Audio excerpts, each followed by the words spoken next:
Hello everyone, welcome to my channel online GS by Diwakar. यहाँ पे देखिए हम लोग ज्योग्राफी का जो 10 MCQs की सीरीज चला रहे थे, तो उसी में आज हम लोग जो देखेंगे ये आपका कार्टोग्राफी का टेस्ट है, जिसमें 10 MCQ उसमें टोटल हमने सेलेक्ट किया है। ठीक है, और ये काफ़ी इंपॉर्टेंट आप देखेंगे, प्रश्न का स्तर काफ़ी अच्छा है इसमें कार्टोग्राफी का। और इसके बाद जो नेक्स्ट वीडियो होगा उसमें हम लोग रिमोट सेंसिंग पढ़ेंगे। ठीक है, रिमोट सेंसिंग से 10 प्रश्न रहेगा। फिर उसके बाद इंडिया में आ जाएंगे हम लोग।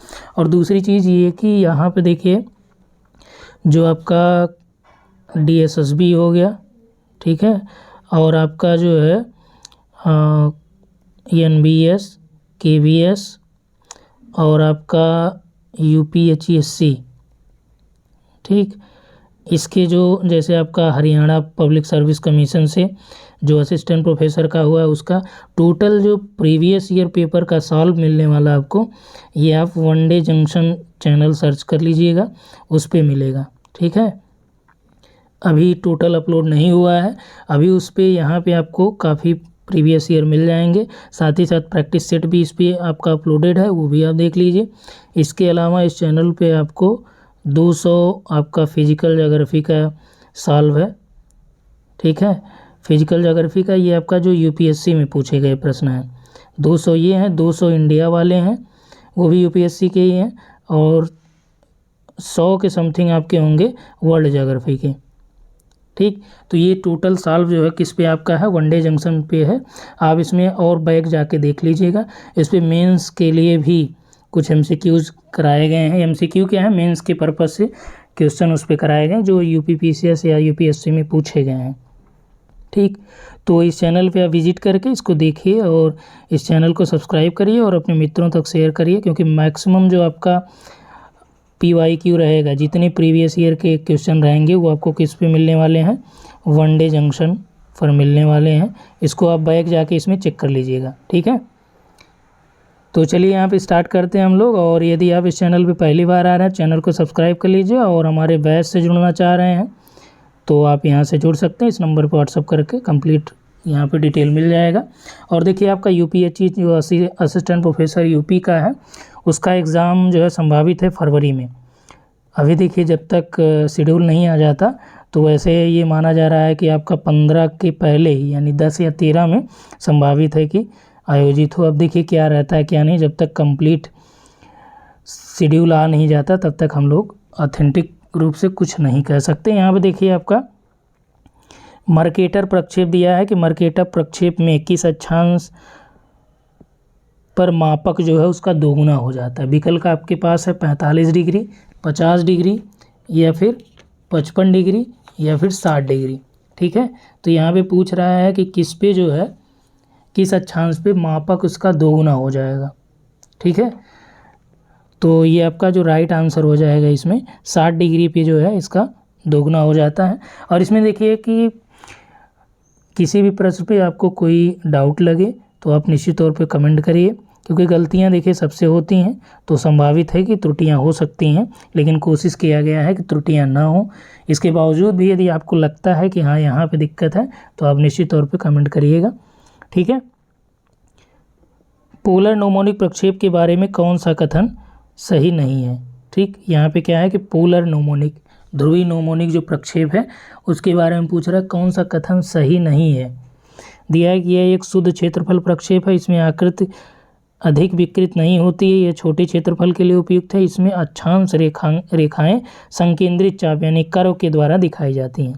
तो इसमें देखिए कौन सा कथन सही नहीं है, पोलर नोमोनिक जो प्रक्षेप है ये शुद्ध क्षेत्रफल प्रक्षेप नहीं है। ठीक, तो ये आपका जो है राइट, इसमें आकृति अधिक विकृत नहीं होती, ये सही है। ये भी आपका क्षेत्रफल के लिए उपयुक्त है, छोटे के लिए पोलर नोमोनिक, पोलर यानी ध्रुवीय क्षेत्र छोटा ही है। ठीक है, कर्व के द्वारा इसमें दिखाया जाता है, तो राइट आंसर इसमें ये हो जाएगा। इसके बाद देखिए दिया गया है दीवार पर लटकाए जाने वाले मानचित्र यानी जो वॉल मैप्स होते हैं सामान्य रूप से किस विधि के द्वारा ये छोटे किए जाते हैं। ध्यान रखिएगा, ये इम्पोर्टेंट है कि जो दीवार मैप हैं ये किस विधि के द्वारा छोटे किए जाते हैं, कैमरा लोसिटा, आइडियोग्राफिक, पेंटोग्राफ या वर्ग विधि। तो जो आपका वॉल मैप है ये सामान्य रूप में किस विधि से छोटा किया जाता है, कैमरा लूसिडा जो मेथड का यानी कैमरा लूसिडा विधि का यूज करके दीवार यानी वॉल मैप को क्या किया जाता है, छोटा किया जाता है। इसके अलावा देखिए अलग अलग का इसमें हम लोग डिटेल करेंगे तो काफ़ी लंबा वीडियो हो जाएगा, तो एक बार आप लोग किताब थोड़ा पलट लीजिएगा या चेक कर लीजिएगा। इसके अलावा देखिए पुस्तक में सम्मिलित करने वाले मानचित्र के लिए निम्न में से कौन सा मापक सबसे उपयुक्त होगा। यानी आप बुक्स में जो फिगर वगैरह देखते हैं मैप वाला, वो कह रहा है कि यहाँ पे कौन सा मापक पे वो बनाए जाते हैं, सबसे उपयुक्त क्या होता है, स्टेटमेंट ऑफ स्केल या फिर आरएफ मेथड या ग्राफिक मेथड या कंपैरेटिव मेथड। तो जो बुक में आपके मैप बनाए जाते हैं वो ग्राफिकल मेथड यूज किया जाता है उसमें, ना कि आरएफ या स्टेटमेंट या फिर कंपैरेटिव। ठीक है, क्या किया जाता है, ग्राफिकल मेथड जो है यूज किया जाता है। उसके अलावा देखिए नेक्स्ट है 5 नंबर का क्वेश्चन कि विश्व मानचित्र के लिए निम्न में से कौन सी सबसे अधिक लोकप्रिय प्रक्षेप है। यदि आपको वर्ल्ड मैप बनाना है, ठीक, तो सबसे लोकप्रिय प्रक्षेप प्रोजेक्शन क्या होगा, तो ये आपका बेलनाकार समक्षेत्रफल प्रक्षेप है, गाल प्रक्षेप यानी गाल्स प्रोजेक्शन, मालविड प्रक्षेप है या फिर सिनुसॉइडल प्रक्षेप है। ठीक, तो इसमें दिया है कि विश्व मानचित्र यदि आपको बनाना हो तो सबसे अधिक लोकप्रिय जो प्रक्षेप है ये आपका गाल प्रोजेक्शन है। इसके अलावा देखिए नेक्स्ट है कि निम्न में से कौन सी विधि ग्रामीण सजर यानी कि कैडेस्ट्रल जो मैप होता है इसको छोटा करने में सबसे उपयुक्त है। तो इंग्लिश याद रखिएगा, हिंदी में कुछ भी यहाँ पे गूगल ट्रांसलेट के द्वारा पेपर मैक्सिमम बनाए जाते हैं, तो इस वजह से क्या है कि हिंदी में आपने पिछला वाला जो यूपीएससी का पेपर देखा होगा उसमें एक आपका जो भूकंप और ज्वालामुखी से संबंधित प्रश्न था आंतरिक बल वाला, तो उसमें यही दिक्कत दिया था कि इंग्लिश और हिंदी का, हिंदी में गलत टोटल लिखा है, इंग्लिश में इन्होंने सही किया था। तो दिया है कि निम्न में से कौन सी विधि ग्रामीण सजर यानी कैडेस्ट्रल मैप, कौन सी विधि कैडेस्ट्रल मैप को छोटा करने में सबसे उपयुक्त है। तो यहाँ पे आपका है कि वर्ग विधि का उपयोग किया जाए या समान त्रिभुज विधि यानी सिमिलर ट्रायंगल मेथड का या फिर पेंटोग्राफ का, यहाँ में देखिए पेंटोग्राफ विधि का या कैमरा लूसिडा मेथड का। तो कैमरा लूसिडा मेथड के द्वारा क्या होता है, जो वॉल मैप है उसको छोटा किया जाता है, और जो आपका यहाँ पे बोल रहा है कि जो कैडेस्ट्रल मैप होता है उसको छोटा करने के लिए जो मेथड यूज किया जाता है वो आपका है पेंटोग्राफ मेथड। ठीक है, इसके अलावा देखिए नेक्स्ट है 7 नंबर पे, निम्न में से किस सन में भारत के मौसम चिन्हों में संशोधन किया गया था। देखिए एक प्रश्न यहाँ पे बहुत बार पूछा जाता है और कई जगह आपके कई उत्तर मिलते हैं, जैसे कि भारत का मौसम मानचित्र किस प्रक्षेप पे बनाया जाता है, किस प्रक्षेप पे बनाया गया है।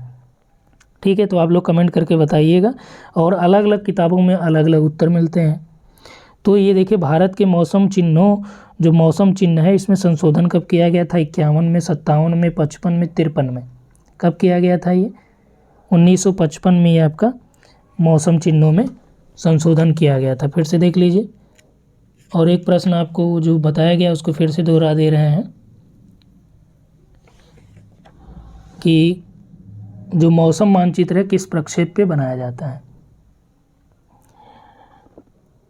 अगला देखिए लक्सोड्रम, और इसका जो आंसर है रिमोट सेंसिंग वाले में हम लोग देखेंगे, उसको थोड़ा सा डिटेल करके भारत के संदर्भ में जो कार्टोग्राफी या का विकास हुआ है उसको भी उसमें हम लोग मेंशन कर लेंगे। अगला देखिए लक्सोड्रम जो होता है ये दीर्घ वृत्त, जो लक्सोड्रम दीर्घ वृत्त की शब्दावली निम्न में से किसके साथ जुड़ी है, यानी किस प्रक्षेप में इसका उपयोग किया जाता है, गाल प्रक्षेप, लंबर्ट, मर्केटर, मालविड। तो जो आपका ये दिया गया है लक्सोड्रम, ये आपका मर्केटर प्रक्षेप। नेक्स्ट है कि मिलियन सीट जो होती है यानी मिलियन मैप के लिए कौन सा प्रक्षेप सबसे उपयुक्त होता है।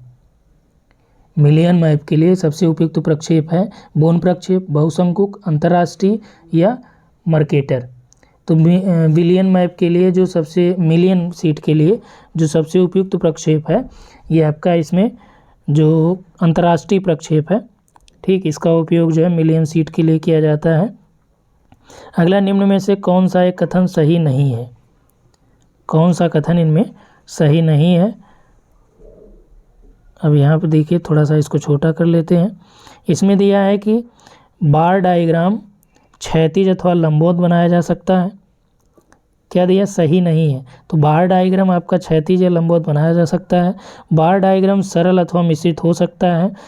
लंबवत आरेख को अधिक सरलता से पढ़ा जा सकता है या सरल बार में उपयोग नहीं होता है। सरल बार में उपयोग नहीं होते हैं। तो ये जो इसमें कथन सही नहीं है आपका, लंबवत आरेख को अधिक सरलता से पढ़ा जा सकता है। ठीक है, तो इसमें आप देख लीजिए सभी प्रश्नों को, और इसके बाद हम लोग देखेंगे रिमोट सेंसिंग का। और इस पे देखिए सभी पे आपको क्या है, जल्दी ही आपको लाइव क्लासेस मिलने वाली हैं, क्योंकि लैपटॉप वगैरह सारे सिस्टम को परचेज कर लिया गया है। और इसके बाद जो है लाइव क्लासेस यहाँ पे आपको मिलेंगी। इसके अलावा जो है कुछ गुड न्यूज़ आपको जल्दी मिलने वाला है, क्योंकि लगभग 400 से 500 MCQ, ठीक, ये टोटल यूनिट वाइज, यूनिट का मतलब अभी तो प्रैक्टिस चल ही रहा है। ठीक है, यदि आप प्रैक्टिस बैच से जुड़ना चाहते हैं तो इस नंबर व्हाट्सअप कर लीजिएगा। और ये आपका हायर के लिए भी यूजफुल होगा, UGC नेट सेट सभी के लिए, राजस्थान का भी सेट का एग्ज़ाम और जो MP सेट है, सारा सिलेबस आपका UGC नेट का है। ठीक, इसके अलावा जो आपके लिए गुड न्यूज़ होने वाली है, तो आगे हम लोग कोशिश करेंगे MCQ से रिलेटेड। ठीक है, तो जैसा भी होगा आपको इन्फॉर्म किया जाएगा। तो आप प्रॉपर यहाँ पे चैनल पे बने रहें, और कोशिश किया जाता है यहाँ पे सारी चीज़ें आपको अच्छे प्रोवाइड करने का, कि ताकि इसमें गलतियाँ न रहें। ठीक, इसीलिए आप लोगों को भी बोला जाता है कि आपको जो भी लगे डाउटफुल, उसको आप निश्चित तौर पे कमेंट में बताइए, मैं उसको दोबारा रीचेक करूँगा और या उसी कमेंट में पिन कर दूँगा, या फिर नेक्स्ट वीडियो में उसको हम लोग देख लेंगे। ठीक, इसके अलावा और कोई, अभी किसी ने इसमें फंक्शनल रीजन के बारे में पूछा था, तो मैंने बोला है कि आपको अलग से रीजन के टाइप्स, जितने रीजन के टाइप्स होते हैं, ठीक, टोटल रीजन के टाइप को डिफाइन करते हुए उसमें हमने एक प्रश्न था आपका जो नोडल रीजन के यानी फंक्शनल रीजन के अंतर्गत क्या आता है। तो देखिए MCR भी आता है, लेकिन आपका जो बुक्स में मेंशन है डायरेक्ट, वो आपका जो हिंटरलैंड एरिया यानी कि जो बंदरगाह का पृष्ठीय प्रदेश है। तो फंक्शनल रीजन में बेसिकली एक मान लीजिए पॉइंट है, इसके चारों ओर जो प्रक्रियाएं की जाती हैं, या नोडल रीजन फंक्शनल रीजन को भी कहते हैं। ठीक है, तो उसमें उन चीज़ों को हम लोग एक्सप्लेन करेंगे कि क्यों जो है हिंटरलैंड होगा, क्यों NCR को फॉलो नहीं करते हैं। लेकिन यदि विकल्प में आपका हिंटरलैंड की जगह NCR केवल दिया रहा है, तो आप NCR यानी नेशनल कैपिटल रीजन को फॉलो कर सकते हैं। ठीक है, तो यहाँ पे इतना ही। Thanks for watching.